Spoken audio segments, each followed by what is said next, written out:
messenger, Christopher, Spirit World X, the Mahdi. How is everyone? How are you, brothers and sisters? Shall we begin? I think we shall. Malcolm X.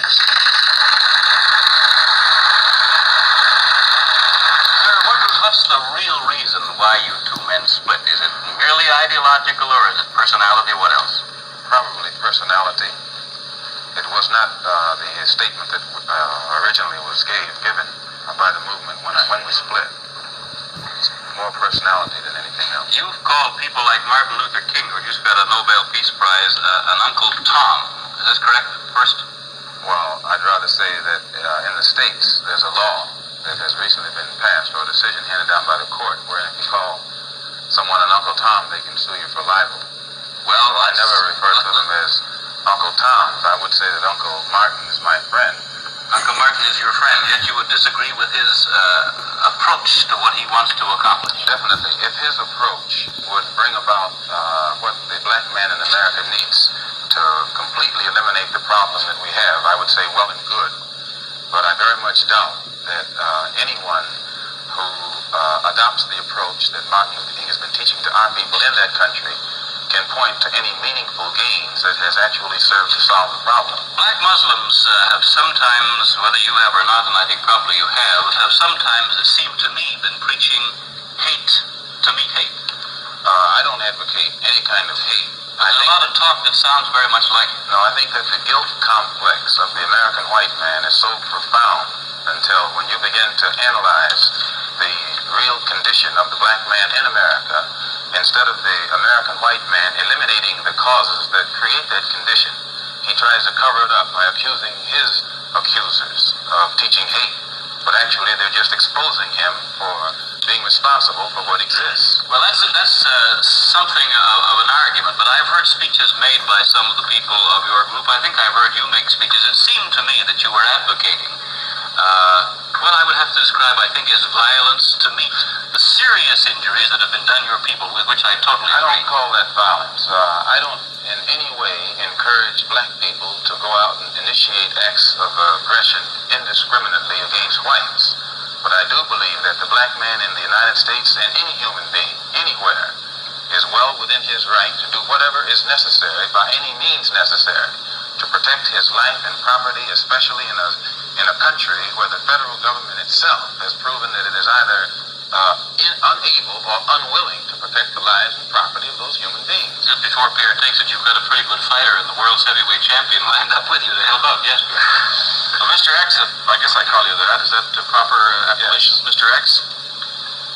I'm wondering if you still believe, as I think you certainly did at the time you were allied to the Black Muslim movement, in a segregated black nation in North America. I don't believe in any form of segregation or any form of racism. I'm against any form of segregation and against racism.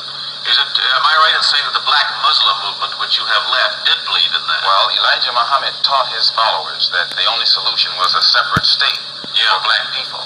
And as long as I thought he genuinely believed that himself, I believed in him and believed in his solution. But when I began to doubt that he himself believed that that was feasible, and I saw no kind of action designed to bring it into existence or bring it about, then I turned in a different direction. Are you still a Muslim yourself? Oh, yes. I'm a Muslim. I believe in the religion of Islam, which believes in brotherhood, complete brotherhood of all people.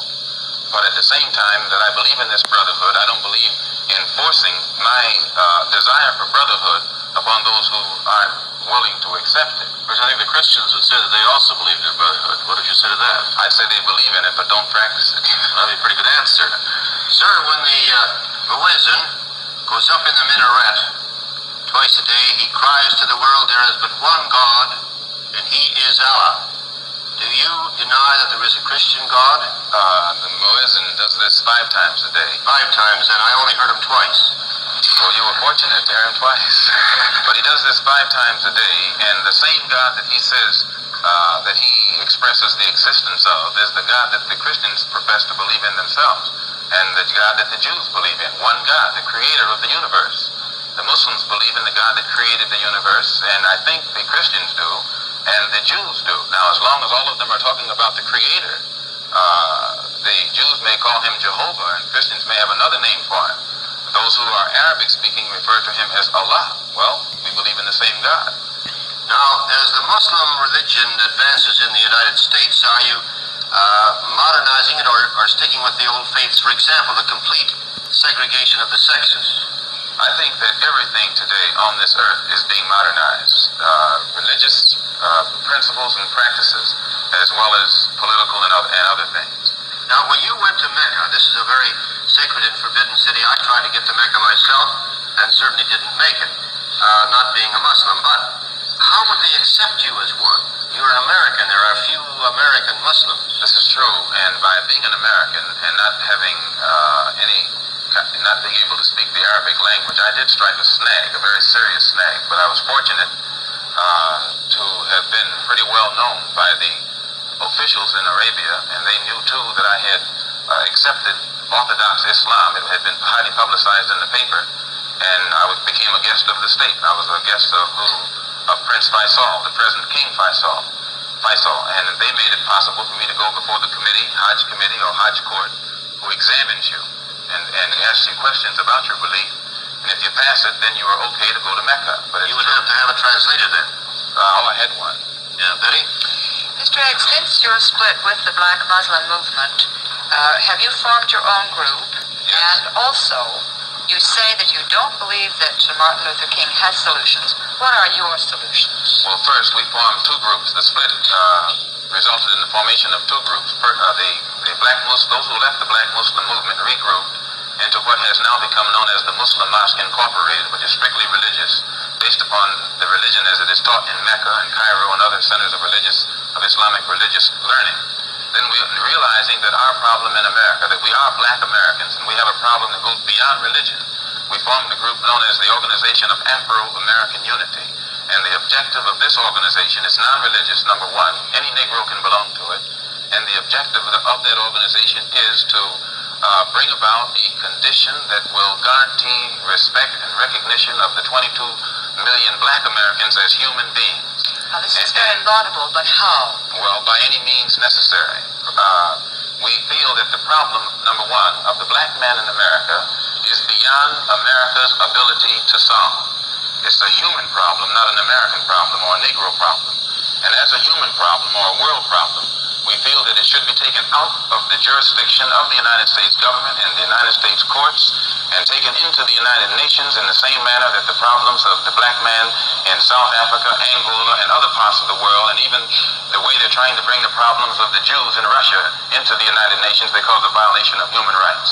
We believe that our problem is one not a violation of civil rights, but a violation of human rights. Not only are we denied the right to be a citizen in the United States, we're denied the right to be a human being. Mr. X, may I thank you very much for coming on our program and perhaps turning away some of the cobwebs of misconception that some of us might have had about your belief. And I think you're a very sincere man, and it takes a lot of courage to admit a former belief is wrong, and we congratulate you for that and the service you performed tonight in giving us your views. Thank you so much. Thank you. And this is where I come in.